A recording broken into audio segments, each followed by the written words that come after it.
नमस्कार दोस्तों, स्वागत है आप सभी का आपके अपने YouTube channel Shyam class study में। साथियों, आज के इस वीडियो में यूपी पुलिस भर्ती परीक्षा 2024, रेडियो ऑपरेटर भर्ती परीक्षा 2024 और एसएससी जीडी भर्ती परीक्षा 2024 में पूछे जाने वाले जीके जीएस के अति महत्वपूर्ण प्रश्नों का प्रैक्टिस सेट लेकर के आया हूं। साथियों, मैं आपको जीके जीएस के वही प्रश्न करा रहा हूं जो पिछले विभिन्न प्रतियोगी परीक्षा में पूछे गए हैं और आने वाले समय में ये सारे प्रश्न आपकी परीक्षा के लिए बहुत ज़्यादा महत्वपूर्ण हो जाते हैं।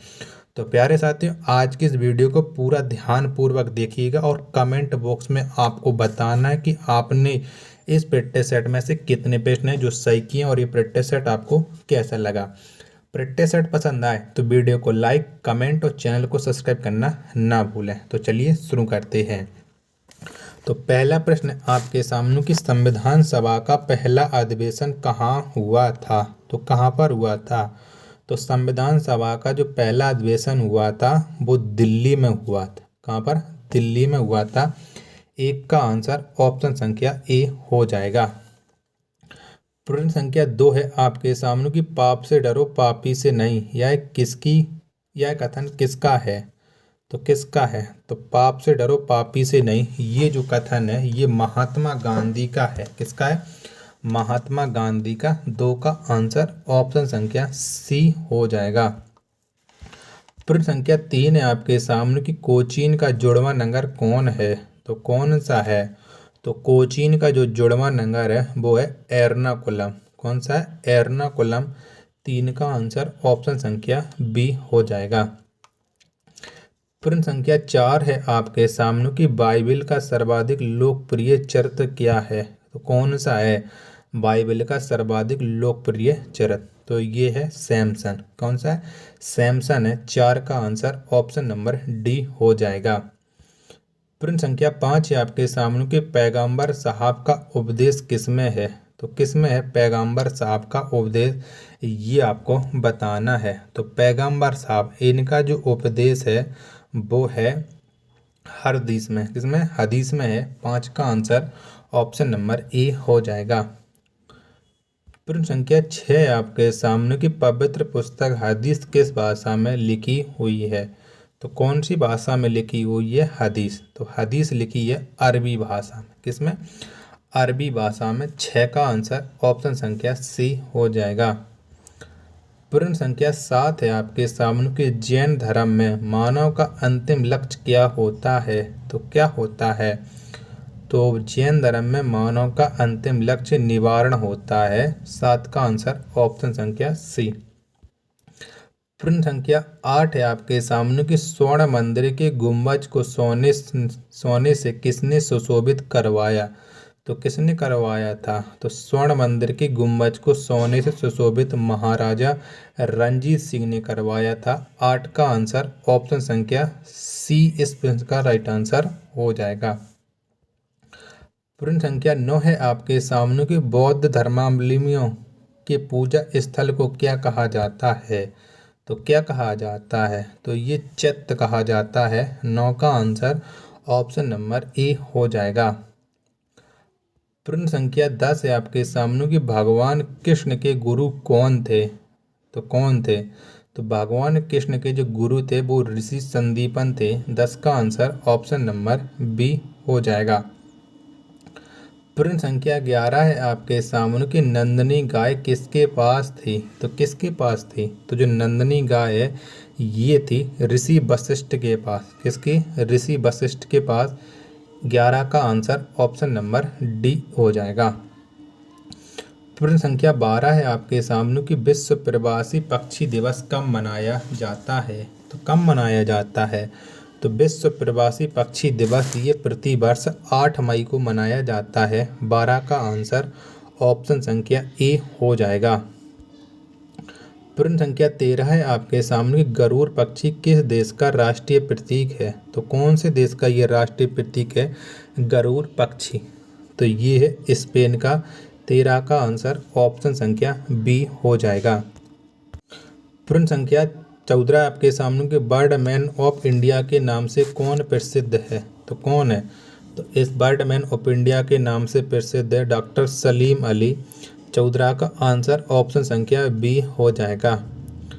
प्रश्न संख्या 15 है आपके सामने कि पक्षियों का महाद्वीप किसे कहा जाता है। तो किसे कहा जाता है, तो जो पक्षियों का महाद्वीप है ये दक्षिण अमेरिका को कहा जाता है।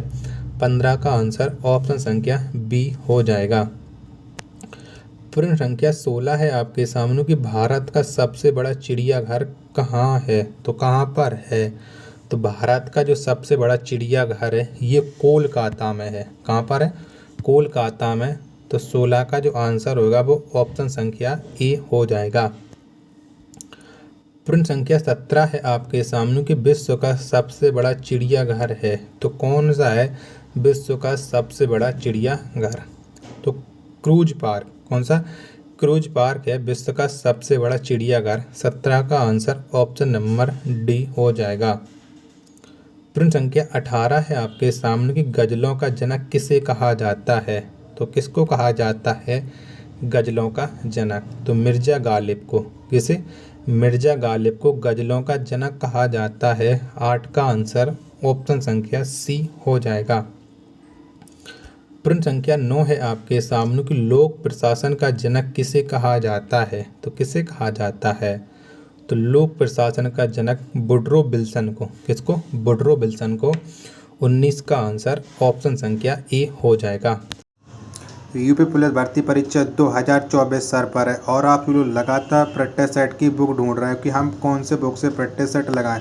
तो आज हम आपको चक्षु पब्लिकेशन प्रकाशन की बुक के बारे में बताने वाले हैं जो नवीनतम पाठ्यक्रम के अनुसार बनाई गई है, जिसमें आपको 5 सॉल्ड पेपर मिल जाएंगे और लगभग आपको 3000 बहुविकल्पीय प्रश्न मिल जाएंगे और इसमें 2018 और 2019 में यूपी पुलिस भर्ती परीक्षा के प्रीवियस ईयर के प्रश्नों के प्रैक्टिस सेट मिल जाएंगे। तो आज ही आप अपने घर पर इस बुक को लेकर के आइएगा और अपनी तैयारी को ज़रूर ध्यान दीजिएगा और इसका आपको स्टडी गाइड भी मिल जाएगी और आपका इसका प्रैक्टिस सेट तो मार्केट में अवेलेबल ही है। तो आप जो भी लेना चाहते हो तो फटाफट से लेकर के आइएगा और अपनी तैयारी को धार दीजिएगा और एक सिलेक्शन पक्का कीजिए चक्षु पब्लिकेशन के साथ साथ।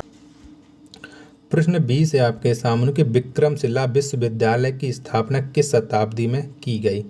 तो कौन सी शताब्दी में की गई थी, तो विक्रमशिला विश्वविद्यालय की स्थापना ये की गई थी 9वीं शताब्दी में। किसमें, 9वीं शताब्दी में। 20 का आंसर ऑप्शन नंबर बी हो जाएगा इसका राइट आंसर। प्रश्न संख्या 21 है आपके सामने कि किस संविधान संशोधन द्वारा 8वीं अनुसूची में 3 भाषाओं मणिपुरी, नेपाली तथा कोंकणी को जोड़ा गया। तो ये कौन से संविधान संशोधन के द्वारा जोड़ा गया था, तो ये 71वें संविधान संशोधन के द्वारा जोड़ा गया है। 21 का आंसर ऑप्शन नंबर ए हो जाएगा इस पेज का राइट आंसर। प्रश्न संख्या 22 है आपके सामने कि किस संविधान संशोधन द्वारा संविधान के 8वीं अनुसूची में 4 भाषाओं मैथिली, डोगरी, संथाली तथा बोडो को जोड़ा गया। ये कौन से संविधान संशोधन के द्वारा जोड़ा गया था, तो ये 92वें संविधान संशोधन के द्वारा जोड़ा गया। 22 का आंसर ऑप्शन संख्या डी इस पेज का राइट आंसर हो जाएगा।